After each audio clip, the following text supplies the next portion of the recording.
Halloween has arguably become the most popular holiday. This could be boiled down to the fact that it's marketed to orders so profusely earlier and earlier each year. I've seen Halloween decorations in shops already, and it is early August. It's no longer just about the one night of All Hallows Eve, rather, spooky season lasts the whole of October. Shops meticulously organise their Halloween displays, brimming with devilish decorations, horrifying homeware, and spooky soft furnishings, dedicating whole aisles to Halloween. Films such as Nightmare Before Christmas, the topic of this video, capture the magical macabre of Halloween just so captivatingly. I think this is partly due with the fact that Halloween evokes just this feeling of nostalgia, from diligently carving pumpkins, the giddy anticipation of trick-or-treating, and being forced by parents to put on a coat over your perfectly planned out costume. One thing I will say, however, whilst we're on the topic of Halloween, is that I'll die on the hill that I firmly believe Nightmare is in fact a Christmas film rather than a Halloween film. The plot of the film literally is that Jack Skellington takes over Christmas, but I'll get onto that when I do a brief synopsis of the film. Jack Skellington, a charming, passionate skeleton who acts as quite literally the backbone of Halloween Town, finds himself in the festive paradise of Christmas Town after his ghost dog Zero leads him astray in a clearing in the woods. In these woods he finds 7 doors on trees. Each door represents various holidays. A turkey's Thanksgiving, the pumpkin is Halloween, the Easter egg is Easter, St. Patrick's Day, the 4-leaf clover, and the firecracker represents Independence Day. But the one that catches Jack's black hole voids for eyes is the Christmas tree. His bony hand grasps the gleaming gold doorknob. After spiralling through the portal behind the door in a flurry of snowflakes, Jack dizzyingly ends up in a vivid, jolly Christmas town. Totally enamoured by the setting, he returns home to Halloween Town to the freakish fiends who've been lost without their idol, desperately anticipating his return. He shares with them the delights he saw, and from then on is maddened by a pursuit of taking over Christmas and making it his own. In order to do this, he sets Boogie's boys, the mischievous Lock, Shock and Barrel, to embark on a journey to kidnap the Sandy Claus and bring him back to Halloween Town. In the process, the devilish henchmen accidentally capture the timid Easter Bunny. Immediately, Jack orders them to take him back, furiously demanding this time that they bring him Santa. When they do eventually kidnap Santa, he's sent to the underground lair of the menacing Oogie Boogie, characterised by its casino-like setting and various elaborate torture devices. Really, the story is a tragic romance wrapped up in a quest for self-realisation. Sally, the melancholy creation of Dr. Finkelstein, who, might I add, is pure nightmare fuel, craves connection and pines for Jack, who discards her. All the while, Sally has a terrible vision, foreboding that Jack's version of Christmas is bound to be a nightmare, after picking leaves from a flower in a game of He Loves Me Not. Initially, the flower blooms into a twinkling Christmas tree, only to burst into flames in her hand. Jack none the wiser continues with his maddening conquest. After a climactic set of trials and tribulations, the Pumpkin King dons his handcrafted Santa costume. He sets off on his quest to have his own Christmas, guided by his trusty companion Zero with his glowing pumpkin nose. The families at Christmas Town lie snuggled up, falling into a blissful sleep, patiently waiting for Santa to come bearing glorious gifts. Instead, they are traumatised by perilous presents that Jack offers. The petrified residents of Christmas Town frantically call the police, who quickly shoot down Jack, riding in a mad frenzy through the sky. Jack makes a return to Halloween Town where his pals are mourning his demise. Again, in attempts to save Jack, Sally slips into Oogie Boogie's lair to distract him and save Sandy Claus so that he can make a return to Christmas Town and restore order before it's too late. This is exactly what happens as Santa makes his dramatic exit back to Christmas Town, delivering the holiday spirit and replacing horrifying offerings that Jack had left. The film ends with the residents of Halloween Town relishing in the jolly delights of Christmas, playing innocently with the spectacles before them, gliding on ice and making snow angels. Sally plays her game of He Loves Me Not again, pausing on He Loves Me. This is when Jack comes bursting into song, finally insisting that they be together, realising all along that they were simply meant to be.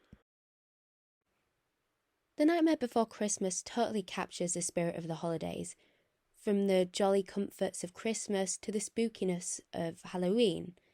Burton's depiction of the polarising holidays can stem from his upbringing in Burbank, California, a monotonous suburbia, the inspiration behind the pastel neighbourhood featuring in his iconic Edward Scissorhands 1990.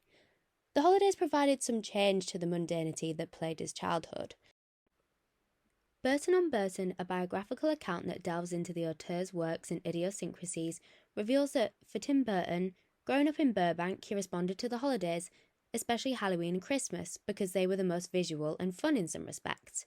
He further remarks the way in which holidays were a way to experience seasons and how he could walk into a supermarket and see the Halloween display and the fall leaves because you certainly couldn't experience it in the weather and the environment.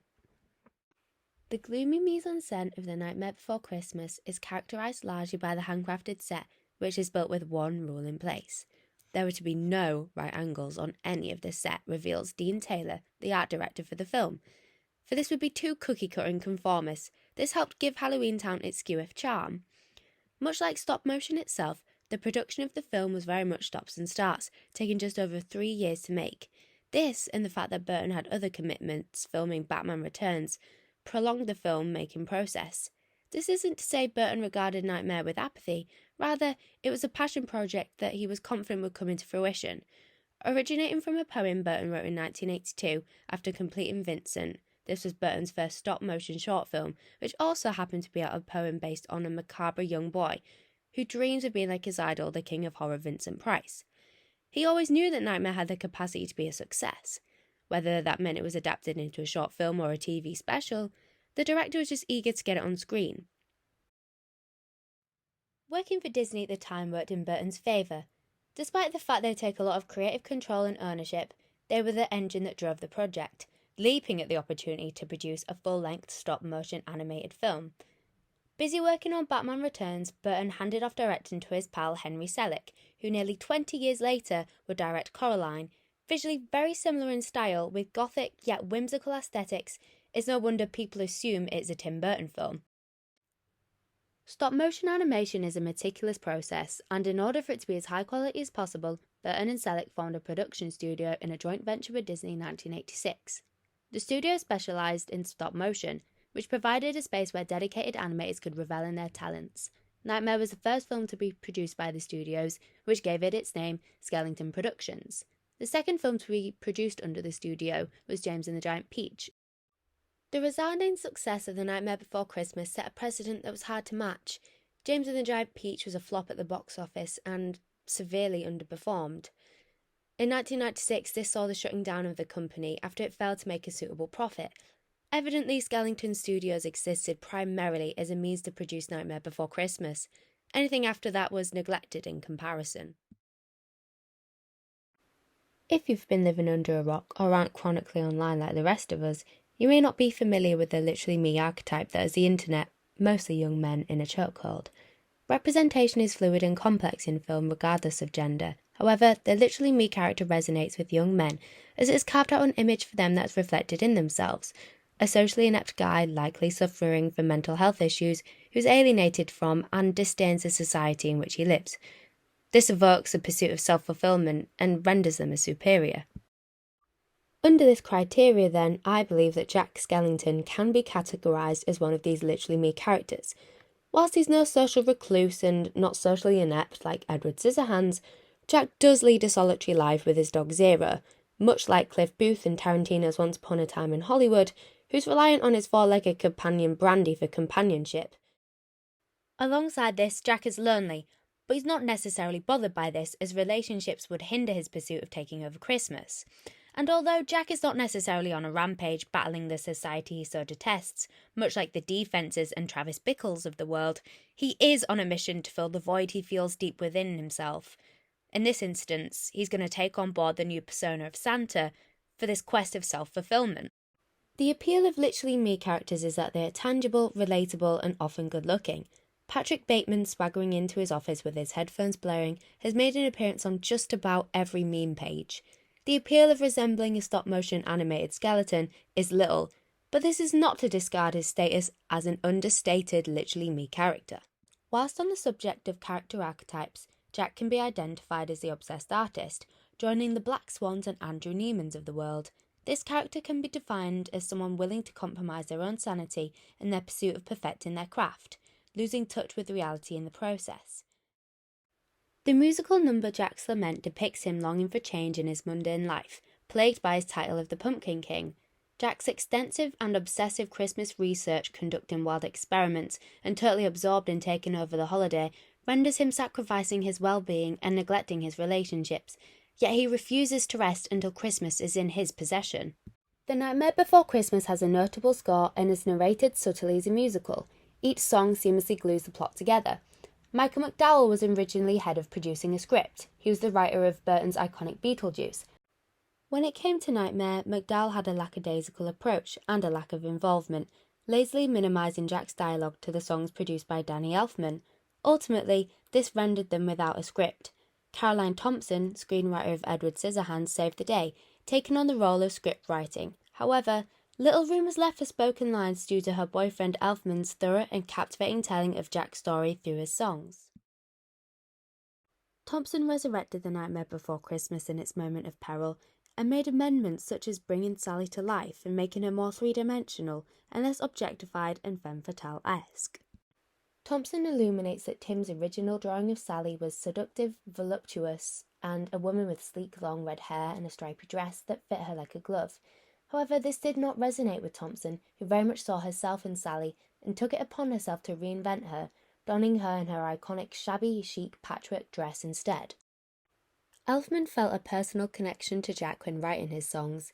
His days frontmanning for new wave band Oingo Boingo and basking in the limelight actually isolated and alienated him, much like Jack, who receives admiration, but the monotony that came with being the Pumpkin King left him with a feeling of lack. Having such a distinctive voice, Jack is actually voiced by two different people. Elfman provides his singing voice, and Chris Sarandon deals with his spoken parts. Having cultivated a cult status, audiences were able to experience the enchanting film live in a spectacular concert-to-film hybrid on Halloween 2021, absorbing them in an eerie, eccentric atmosphere. With no better way to kickstart spooky season, Billie Eilish excitedly announced on her Instagram that she was set to play the forlorn Sally, whilst Danny Elfman revived his role of playing Jack Skellington. Refreshing with a touch of nostalgia, the mixture of actors making a comeback for their iconic roles alongside fresh faces captivated audiences old and new. The Halloween spirit that has manifested itself within Elfman since his days in Oingo Boingo conjured him to return as Jack. He relishes all things Halloween, having released Farewell live from the Universal Amphitheatre Halloween 1995, a live album and home video documenting their final performances. Halloween night of 1995 saw their last performance, a sentimental concert fueled by stamina performing for a considerable 4 hours. Making a comeback as the Pumpkin King was paramount in his career, a full-circle moment playing at LA's Bank of California Stadium. Elfman was not the only one from the original cast who couldn't resist reclaiming their role. Ken Page, the voice behind the facetious and menacing Oogie Boogie, made a return, tantalising the crowd with a performance full of zeal. His booming, playful vocals electrified the audience. Making a return to screens Halloween to Christmas year after year, the scope of The Nightmare Before Christmas is vast. Older audiences revel in the nostalgia, wanting to share and pass on the mystifying magic to younger generations, unveiling to them a film crafted so uniquely, blending gloom and effervescence, possessing an energy unmatched by other holiday movies. Nightmare has had societal significance, exhibiting characters that resonate with those battling feelings of desperation and loneliness, whilst also portraying a compelling love story. Pop-punk band Blink-182 refer to this in lyrics in their hit I Miss You. Lead vocalist Mark Hoppus wistfully sings of living like Jack and Sally and having Halloween on Christmas. The song leaves us all feeling a little emo, indicating the strain depression can have on a relationship. From a theoretical standpoint, using Henry Jenkins' work surrounding fandom, Nightmare has garnered an active fan base who not only consume the film but produce meaning from it through textual poaching, which sees audiences engaging with the film, creating their own content, such as the Nightmare Before Christmas wiki page on Fandom, a site where fans converge to discuss and share trivia on their favourite topics. A plethora of Nightmare Before Christmas merch exists, and well-established brands have been eager to capitalise from the film's long-standing success, such as the Vans X Nightmare Before Christmas collab in 2019. Even Build-A-Bear launched a plush collection celebrating the 30th anniversary of the film. All of this to say, The Nightmare Before Christmas prevails over any other holiday film to this day. Its kooky allure sets it apart from the rest, and it will uphold its status for years to come.